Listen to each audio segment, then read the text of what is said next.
Good morning, friends. There's always a confusion in the minds of the management running charitable organizations that they can simply claim exemption as they are running an NGO. Is it so? Not at all. Charitable organizations do not get any blanket exemption from income tax. I'm Ashish Agarwal from team NGOenabler, and today in this video I will discuss the 5 mandatory conditions for availing exemption under the Income Tax Act. To give you a brief background, charitable organizations can claim exemption under Section 11 and 12 of the Income Tax Act, but only when they meet all the conditions and criteria laid down in the said provisions. I repeat, the charitable organizations can claim exemption under Section 11 and 12 of the Income Tax Act, but only when they meet all the conditions and criteria laid down in the said provisions. So let's see what are those 5 mandatory conditions which enable charitable organizations to claim exemption.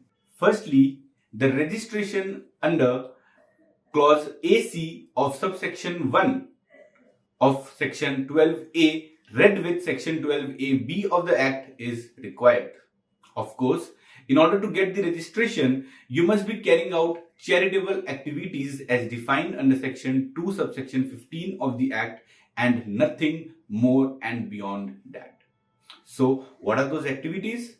Relief of the poor, education, yoga, medical relief, preservation of environment, preservation of monuments or places or objects of historical interest, and advancement of any other object of general public utility, which of course should be related to the main objects of the organization.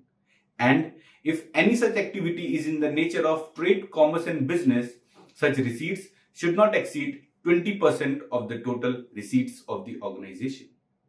Also, after the recent landmark judgment of the Honorable Supreme Court, the surplus from such business activities should be very nominal, else the exemption might be revoked.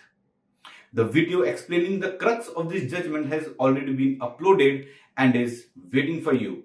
If you are still unaware, check it now. Secondly, the books of accounts and the documents are required to be kept and maintained in such form and manner and at such place as has been specified via CBDT circular dated 10th August 2022. Missed out our video on it? Here's the link. Check it now. By the way, though this condition is mandatory from financial year 2022-23, but yes, the books of accounts needs to be maintained for earlier years too.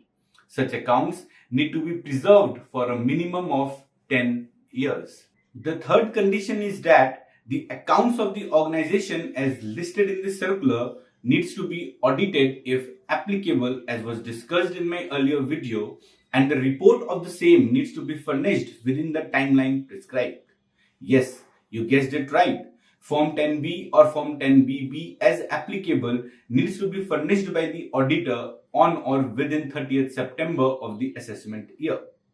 Non-submission of the same might lead to revoking of exemption for that particular year.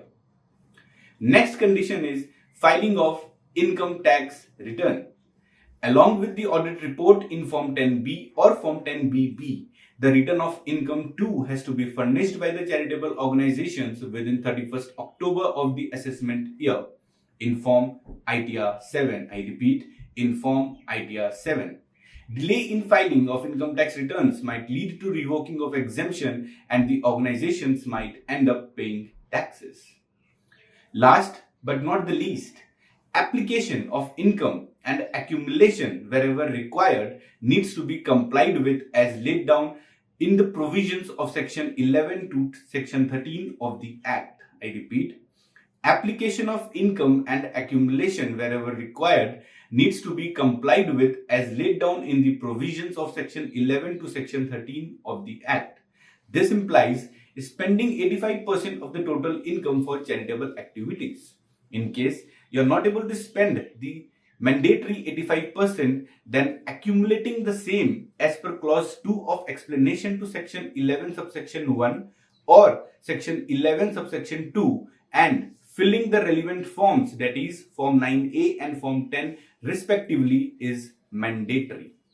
The organization also have to comply with the provisions related to the accumulation, such as keeping the amount invested in the modes specified under section 11 subsection 5, utilizing it for the specified purposes, and many more. The due date for filing such forms is the same as that of filing the income tax return, but has to be filed before that. So friends, you simply do not get exemption only because you are a charitable organization. There are the conditions attached to it which needs to be met and within the timelines specified. I hope now it's clear when and how a charitable organization can claim exemption under the Income Tax Act. For any queries, you can contact us through mail or comment below. And for more such updates, keep tuned to our channel. Don't forget to subscribe it and put your notifications on. Thank you.